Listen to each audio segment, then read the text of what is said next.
on va avoir différentes visions, différents modèles théoriques pour l'accompagnement. Le modèle classique, le plus connu, c'est le modèle traditionnel. Le modèle traditionnel, c'est le modèle que l'on retrouve en psychanalyse, en médecine allopathique, le modèle dans les thérapies de type chamanisme. C'est un modèle qui est centré sur le passé, qui zoome sur le passé pour retrouver dans le passé la cause, l'origine, cette cause initiale. Et parce qu'on plonge vers cette cause initiale et qu'on retrouve l'agent cause de ma souffrance d'aujourd'hui, alors à ce moment-là, je peux limiter, freiner, stopper, transformer cette origine. C'est le parti pris. Ça veut dire que on va poser des questions à notre client pour savoir d'où vient sa situation, quelle est l'origine, à quel moment ça a commencé, qu'est-ce qui a fait souffrance, quels étaient les acteurs qui étaient là à ce moment-là, comment ces acteurs se sont comportés, quel a été le vécu peut-être de mon patient lorsqu'il était enfant et qu'il était en lien avec ces personnes-là. Quelle a été sa souffrance? Quelles ont été les croyances qu'il avait à ce moment-là? Et on tente de recadrer cela, de donner une autre lecture, de transformer le regard que le patient peut porter sur son histoire. De venir comme réparer, c'est le modèle, ce qui s'est passé. Ou de stopper, d'interrompre des croyances, que ces croyances ne puissent pas continuer aujourd'hui dans le présent. On est dans un modèle linéaire. C'est un modèle centré passé. C'est un modèle qui est centré sur la souffrance, qui est centré sur les origines, les causes. Il y a dans cet espace problème un élément que je dois trouver, une compréhension que je dois avoir sur la situation initiale. Parce que si je comprends ce qui s'est passé, si j'arrive à trouver l'origine, à ce moment-là, la solution sera de venir stopper, de venir interrompre, de venir modifier, de venir réécrire l'histoire passée. Ça, c'est le modèle traditionnel. Un autre modèle va être le modèle systémique. Le modèle systémique, c'est un modèle circulaire. C'est un modèle qui pense en termes de boucle, en termes de succession d'événements qui aboutissent à un résultat. Ma situation d'aujourd'hui est liée à une succession de comportements, de mécanismes, de conséquences qui amènent l'état de cette situation-là, qui amènent ce dont je me plains aujourd'hui, qui amènent ce pourquoi je souffre aujourd'hui.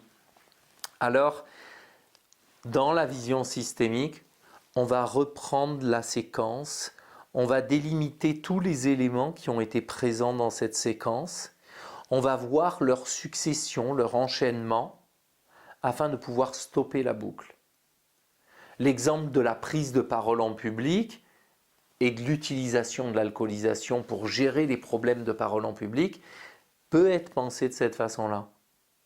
Une personne doit prendre la parole en public et alors qu'elle doit prendre la parole en public, elle se retrouve inquiète, avec un sentiment de manque de confiance en elle, avec la perception d'une certaine angoisse qui est en train de monter. Et puis, elle prend un verre d'alcool et le verre d'alcool va avoir un effet de désinhiber. Et en la désinhibant, ça va amener qu'elle puisse prendre plus facilement la parole. Ça fonctionne. Mais la fois suivante, quand la personne va devoir reprendre la parole, en équipe, lors d'une réunion de travail, dans un comité de direction, sur scène, la personne va retrouver cet état de mal-être, cet état d'inconfort. Alors, elle se souvient qu'elle a su trouver comme solution le moyen de prendre ce verre d'alcool. Elle reprend ce verre d'alcool et ça fonctionne à nouveau de fait. Alors elle sent un petit peu de légèreté, plus d'euphorie, plus d'énergie Et puis la fois suivante, elle reprend ce verre d'alcool, et puis la fois suivante, elle reprend ce verre d'alcool, elle reprend ce verre d'alcool. Et donc la solution qui avait été trouvée au départ, qui était de prendre de l'alcool, devient le problème. C'est-à-dire l'entrée, par exemple, dans la dépendance physique. En systémie, on ne pense pas que la solution se trouve au cœur du problème, que la solution se trouve dans le passé, qu'une réparation doit être mise en place. Dans la vision systémique, on pense que la solution trouvée va devenir le problème. Et que pour intervenir, il va falloir bloquer des boucles, il va falloir interrompre le système, en s'y prenant autrement, en regardant les choses peut-être sous un autre angle, en ayant des interventions paradoxales, c'est-à-dire en faisant peut-être même l'inverse de ce que l'on souhaiterait. Là où d'habitude, la personne inquiète va se rassurer, ou la mère va rassurer son enfant, plus elle rassure son enfant, plus elle le maintient dans l'anxiété si ça s'installe. Alors à ce moment-là, d'inquiéter l'enfant ou de ne pas répondre de cette façon-là et de trouver une autre façon de répondre, alors peut le sortir de cette anxiété et éviter la chronicisation vers l'anxiété.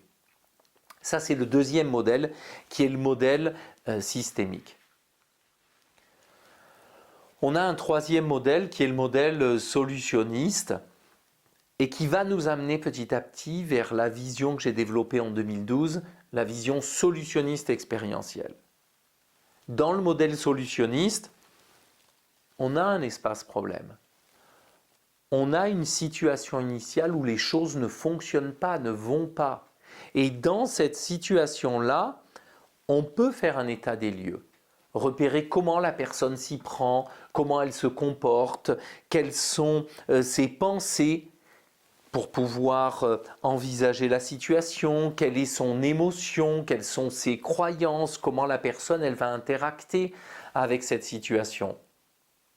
Mais autre chose, c'est de se dire qu'il y a un espace de solution.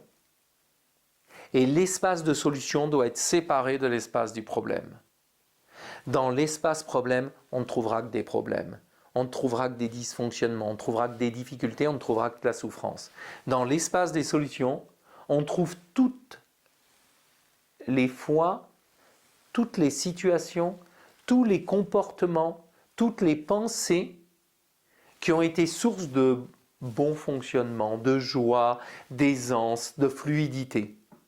Et c'est là qu'on va trouver nos solutions.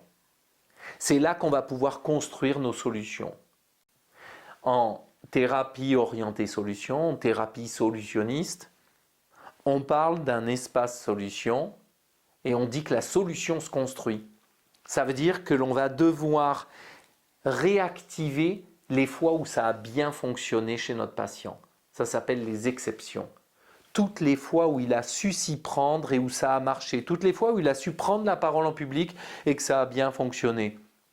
Peut-être ne serait-ce que dans un supermarché, peut-être que lorsqu'il était piéton et qu'il demande sa route, il a su prendre la parole en public et ça a fonctionné. Ces compétences-là, ces ressources-là, on va lui proposer de les répéter. Et on va construire un dispositif, on va construire des pratiques avec notre patient, avec notre client, qui vont être des pratiques vertueuses parce que plus on va répéter des solutions, plus on va l'amener à faire l'expérience concrète que ça fonctionne, plus davantage il rentre dans cette boucle vertueuse de « ça fonctionne ». En thérapie orientée solution, on dit que la solution se construit. Et puis on va avoir un modèle qui va dans cette lignée-là, c'est le modèle de la thérapie solutionniste expérientielle. C'est le modèle que j'ai amené en 2012. Et en 2012, je propose ce modèle-là pour indiquer que les solutions n'ont pas à être cherchées dans les problèmes. Les solutions ne sont pas le problème. Les solutions n'ont pas à être créées. Les solutions doivent être vécues. Et pourquoi elles doivent être vécues? Parce qu'elles sont déjà là. Toutes les solutions sont déjà en nous. L'idée étant, c'est que quand un client vous demande quelque chose, il ne peut vous demander cette chose que dans la mesure où il le porte déjà en lui.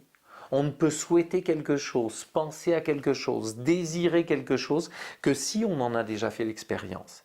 Fait l'expérience concrète, physique, ou fait l'expérience par la pensée, c'est-à-dire qu'on peut souhaiter des choses que l'on n'a pas vécues nous-mêmes, mais que d'autres que l'on connaît ont pu vivre.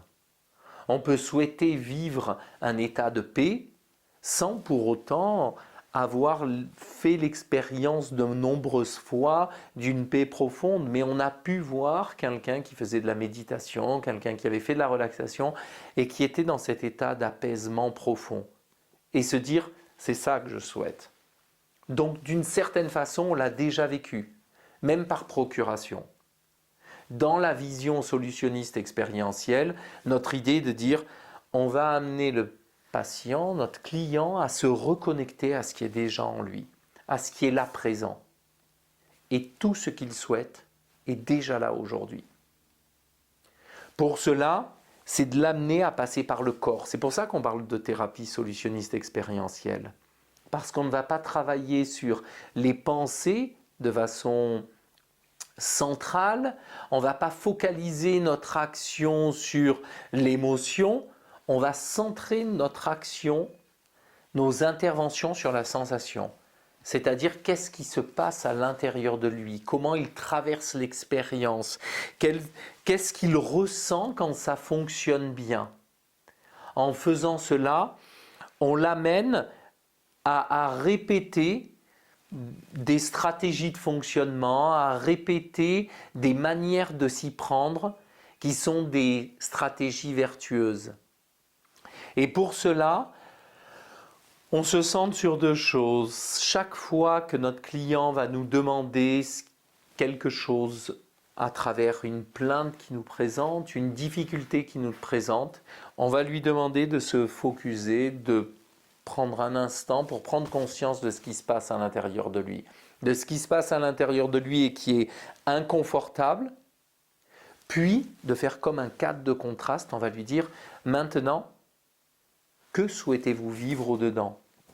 Quelle sensation souhaitez-vous connecter ? Quelle est l'expérience que vous souhaitez faire à l'intérieur de vous ? Parce que c'est cette expérience-là qu'il va s'agir de faire fleurir, qu'il va s'agir de déployer avec lui. Donc, quoi il se passe maintenant ? Quelle est la sensation qui est là ? Quelle est la sensation que vous souhaitez ? Alors c'est le moment de s'y connecter. Parce que si vous vous y connectez, c'est donc qu'elle est là. À ce moment-là, lorsque le client touche cette sensation, il rentre dans une nouvelle façon de vivre son corps, de vivre son rapport aux autres, de vivre son rapport au monde, de vivre son rapport à plus grand que lui. Et entrant dans cette nouvelle façon de s'y prendre, alors les choses vont changer autour de lui. Les choses vont changer à l'intérieur de lui. Dans la vision solutionniste expérientielle, on est vraiment dans un autre modèle.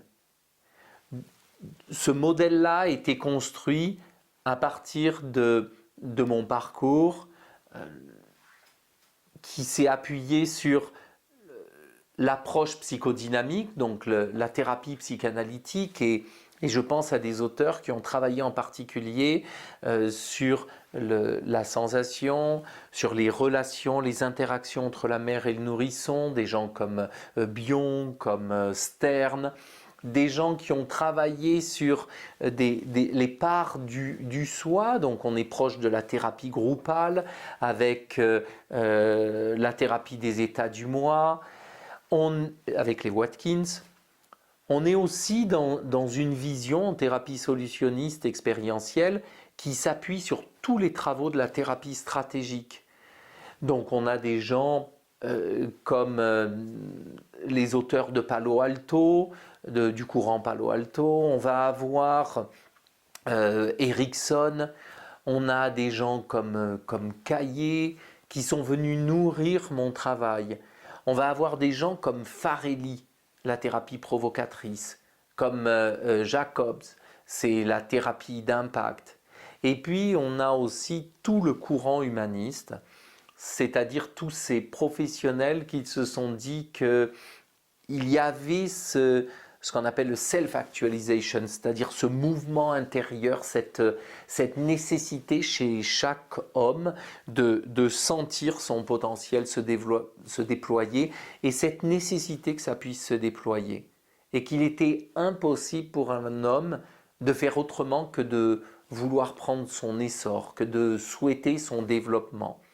Parmi ces auteurs-là, on a des gens comme Roger, comme Abraham Maslow. On va avoir des personnes dans le courant humaniste qui se sont centrées sur la sensation, la sensorialité, les états modifiés de conscience, comme Gendling, qui a été le père du focusing, comme Stanisław Grof, des gens comme Shapiro.